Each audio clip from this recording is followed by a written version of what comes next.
Você sabe quanto vai pagar de imposto retroativo se estourar o limite do MEI esse ano? Não sabe? Então esse vídeo é exatamente para você e esse número pode ser muito maior do que tu imagina e o pior de tudo é que tu nem sabe que está correndo esse risco. Em 2026 o MEI mudou, não mudou dramaticamente, mas mudou o suficiente para pegar o desavisado. Tem uma nova regra de faturamento que passou quase em silêncio e tem um limite que não é atualizado desde 2018 e tem uma decisão que todo MEI vai ter que tomar mais cedo ou mais tarde e quanto mais tarde, mais caro ele fica. E hoje eu vou mostrar isso para vocês de forma direta, sem enrolação, sem juridiquês e sem linguagem de contador, uma forma que todo mundo vai entender. O problema do MEI não é abrir o MEI, é não saber a hora de sair. E quando tu descobre tarde demais, o custo é retroativo e alto. Eu sou o Ré Machado, marido, pai, contador, empresário e investidor. E aqui nesse canal eu ensino você a transformar lucro em riqueza de verdade. E já te convido a se inscrever no canal, apertar no sininho para não perder nenhum vídeo, mas só deixa o like no final se esse vídeo te ajudar de alguma forma, te ensinar de alguma maneira, senão tu só passa reto. O MEI é o regime mais popular que existe no Brasil hoje. Tem acesso a CNPJ, nota fiscal, cobertura previdenciária, acesso a crédito, tudo num pacote só. Tem algumas limitações, você só pode contratar um funcionário e você precisa estar enquadrado dentro das 900 atividades permitidas em 2026. Então com uma guia, uma DAS de menos de R$90 por mês, você tem acesso a tudo isso. Tem gente que gasta esse valor aí no almoço, num café e você tem acesso a todos os benefícios de um CNPJ, cobertura previdenciária ali de um salário mínimo de base, acesso a crédito, tudo regularizado. E é por isso que o MEI é tão popular, é simples, é barato e resolve o problema de quem está começando. Você sabe exatamente aí quanto que está pagando da DAS do seu MEI? Porque tem gente que nem sabe, coloca no débito automático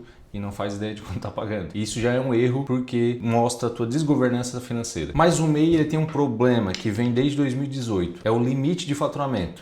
Hoje é exatamente R$81 mil anuais, que dá 6.750 por mês. E isso não foi atualizado há mais de 8 anos. E isso é uma forma muito inteligente do governo aumentar a arrecadação sem mexer na alíquota de impostos. Por quê? Se tem inflação, imagina quanto que foi a inflação nesses últimos 8 anos. Se o seu faturamento só acompanhar a inflação, você já estouraria o MEI. Como eles não atualizam o limite de faturamento, naturalmente a arrecadação aumenta. E essa é uma forma genial do governo aumentar a arrecadação sem aumentar a alíquota de imposto. Porque é só não mexer no limite do faturamento e deixar com que a inflação faça o trabalho dela. Só pela inflação, o faturamento das empresas já vai aumentar. Com o limite estagnado, a arrecadação aumenta porque mais MEI vai ser desenquadrado e entrar no regime do Simples Nacional. Tem alguns projetos de lei rodando querendo aumentar o limite do MEI. Tem um projeto de lei que está propondo que o limite do MEI vá para R$140 mil anuais. E tem outro projeto de lei que quer um limite de 150 mil e com atualização monetária anualmente pelo IPCA. Eu acho muito justo, mas nenhum dos dois foi sancionado, tá só lá parado já faz alguns anos e não foi para frente. E isso vai em encontro com o que eu falei do aumento da arrecadação. O governo está precisando arrecadar e ele não tem interesse nenhum em aumentar esse limite. Esse limite não é atualizado desde 2018, cada vez a inflação colocando os preços para cima, você chegando cada vez mais perto de estourar o limite do MEI. O que acontece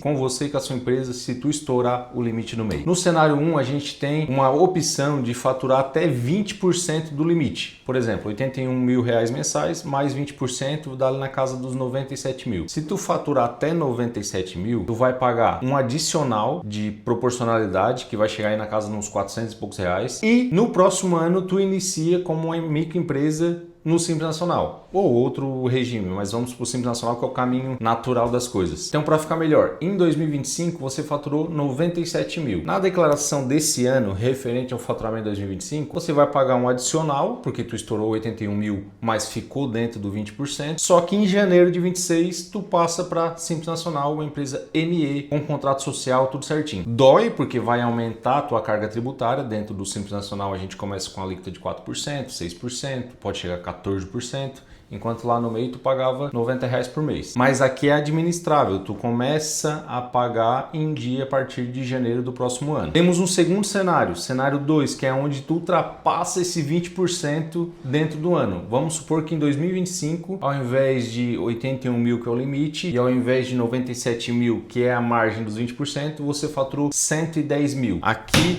que a coisa fica séria, porque tu vai ter que ser desenquadrado do MEI em janeiro de 2025 e vai ter que recolher como Simples Nacional a partir de janeiro de 2025. Então tu vai recolher todo um ano atrasado com multa de 20% e aplicação de Selic mensal. Cara, isso aqui é muito roubo. assim, inacreditável. E o pior, isso aqui acontece muito porque o pessoal não acompanha. O pessoal tá dentro do MEI, acha que tá funcionando, acha que tá tudo certinho e daqui a pouco só vem uma mensagem do governo dentro da caixa postal avisando que o MEI foi desenquadrado e precisa regularizar um ano todo para trás. O pior do retroativo é que é 20% na baga. A Selic mensal ainda, mas tem 20%. Então se tem 10 mil em atraso, já é 2 mil de juros que já vai para tua dívida. E não é 20% do excessivo, é do faturamento total? Faturamento total? Muito boa pergunta do Félix. Não é sobre o que excedeu, é do faturamento total. Então, se tu faturou 10 mil reais todos os meses, que deu 120 mil no ano, se tu é um prestador de serviço, que é 6% a alíquota, tu vai recolher 6% em cima do 10 mil desde janeiro. Então, 6% em janeiro, 6% em fevereiro, em março, e assim vai. Então, 120 mil aí vezes 6% vai dar uns 7 mil de imposto, mais multa e juros, mais Selic, já vai para 10 mil a dívida. E no ano de 2025 para cá teve uma mudança que pouca gente viu. Quando tu tem uma atividade na pessoa física que linka, que é a mesma atividade que você tem no MEI, o faturamento soma. Então não é porque tu está emitindo uma nota fiscal no teu MEI e outra na tua pessoa física que tu tá livre. Se as duas coisas são a mesma atividade, ela soma no faturamento do MEI e te ajuda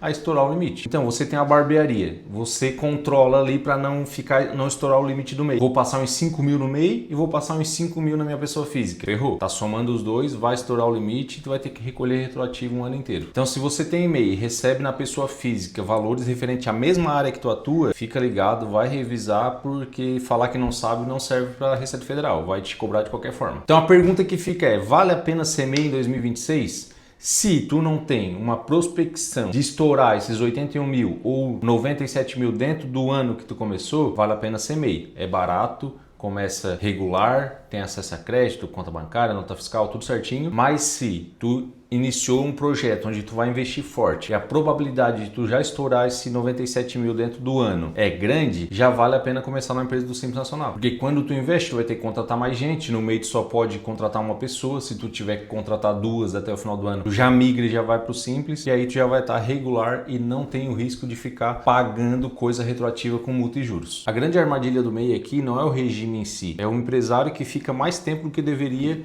dentro do MEI, sem perceber que está construindo um passivo fiscal gigantesco e que vai aparecer de surpresa. E vai aparecer com multa de 20% e Selic aplicado. Ficar no MEI por mais tempo do que deveria é igual andar com o carro na reserva. Tu sabe que vai acabar no momento. Então agora o que tu precisa fazer para saber se está dentro do MEI de forma correta ou já tem que migrar para uma empresa ME do Simples Nacional? Primeiro, tem que controlar o teu faturamento. Tem que saber na ponta do lápis quanto que tu está faturando por mês. E não importa o instrumento, se é no aplicativo, se é na planilha, se é no caderno. O importante é tu saber certinho quanto que está faturando. Segundo passo é revisar se tu está recebendo na pessoa física valores referentes à mesma atividade do MEI, que aí vai estar somando os dois e tu pode ter uma surpresa desagradável aí logo mais. E se você já está num valor que está chegando perto de estourar o 81 mil, procure um contador para fazer uma simulação de migração para o Simples Nacional, porque você pode estar nervoso que vai aumentar muito a carga tributária, mas às vezes é muito menor do que tu imagina. Então se já está entre 60 e 75 mil reais ano, vai simular um Simples Nacional, procura um profissional. E aproveitando a deixa, tem um link fixado aqui, onde a gente faz um diagnóstico gratuito da tua empresa. Então, se tu tá nesse momento que tá quase estourando o MEI e não sabe o que fazer, preenche ali que a gente entra em contato e vamos bater um papo ali para te ajudar da melhor forma possível. Quarto passo, fique de olho nesses projetos de lei. Vou até ler aqui quais são os projetos. É o PLP 60/2025 e o PLP 67/2025. Estão lá na Câmara, mas não foram sancionados ainda, então é bom acompanhar para sempre ficar ligado. Planejamento tributário não é coisa de empresa grande, é coisa que separa um empreendedor que cresce de forma saudável para outro que só fica apagando incêndio e só vai consertar a hora que já deu errado. O MEI é uma das melhores políticas públicas que o governo já criou. Baixo custo, alta simplicidade,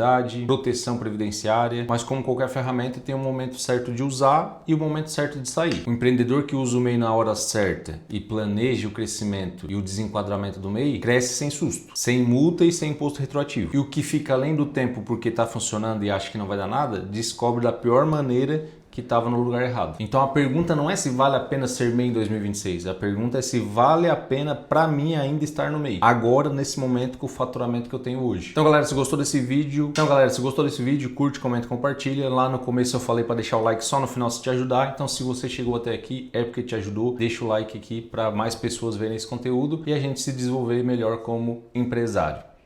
Tamo junto.